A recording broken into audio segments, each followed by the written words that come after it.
स्वागत है स्टूडेंट्स। यहाँ पे क्वेश्चन है दैट कि a point charge of 2 microcoulomb is at the centre of a cubic Gaussian surface of 9 centimetre edge. What is the net electric flux through the surface. बहुत आसान question है, Gauss law बस पता होना चाहिए।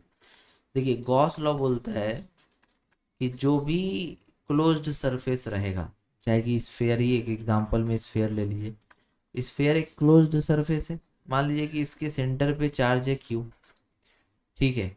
तो अगर इस क्लोज्ड सरफेस से हम लोग इलेक्ट्रिक फील्ड लाइंस देखेंगे तो ऐसे इससे निकलेगा पॉजिटिव चार्ज से और बाहर जाएगा।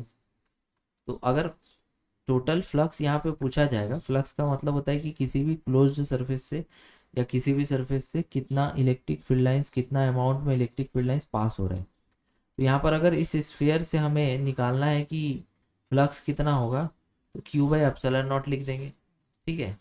अब चाहे वो एक क्यूब ही क्यों ना हो, क्यूब, चाहे वो एक क्यूब क्यों ना हो, अगर उसके सेंटर पे एक चार्ज क्यू रखा हुआ है और इसकी वजह से इलेक्ट्रिक फील्ड लाइन जो निकलेगा कुछ ऐसे निकलेगा, सब फेस से पास होगा electric field line same amount में। तो अगर इस क्यूब से टोटल फ्लक्स निकालना है तो वो भी क्या हो जाएगा, चार्ज इनक्लोज, मतलब अंदर कितना चार्ज है बाय एप्सिलॉन नॉट। तो इसी को लगा करके इस क्वेश्चन को हम लोग सॉल्व कर देंगे। तो यहाँ पर भी एक क्यूब है जिसका अंदर में कितना चार्ज है, 2 माइक्रोकुलम का, और उसका साइड बोला है 9 सेंटीमीटर। तो साइड का यहाँ कोई लेना देना है ही नहीं।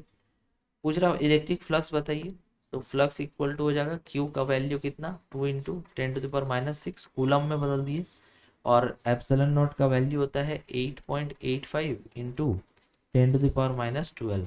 इसका भी यूनिट होता है कूलम स्क्वायर पर न्यूटन पर मीटर स्क्वायर, ठीक है। यूनिट आप मत लिखिए, डायरेक्ट फ्लक्स का यूनिट याद रखिएगा, न्यूटन मीटर स्क्वायर पर कूलम होता है, वो भी लास्ट में आप लिख दीजिएगा, कोई दिक्कत नहीं है उससे। तो फ्लक्स यहाँ पे हो जाएगा, यूनिट याद रखना जरूरी है क्योंकि डायमेंशन आपको लिखना पड़ता है, ठीक है।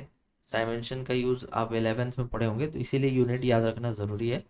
और भी बहुत सारी जगह पे पूछ देता है कि इसका यूनिट क्या है, इसका यूनिट क्या है, तो इसीलिए आप यूनिट को याद रखें, ठीक है। बट यहाँ पे अगर नहीं याद है तो कोई बात नहीं, आप उसको मैनेज कर सकते हैं।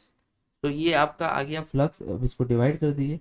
तो अब आप इसको जब डिवाइड करेंगे तो यहाँ पर आपको कितना मिल जाएगा, 2 पॉइंट कुछ मिलेगा, 2.2 के लगभग, 2.26 इंटू 10⁵ न्यूटन मीटर स्क्वायर पर कूलम, ठीक है। तो ये जो है फाइनली आपका टोटल फ्लक्स इस क्यूब से आ जाएगा। Okay, thank you so much for watching.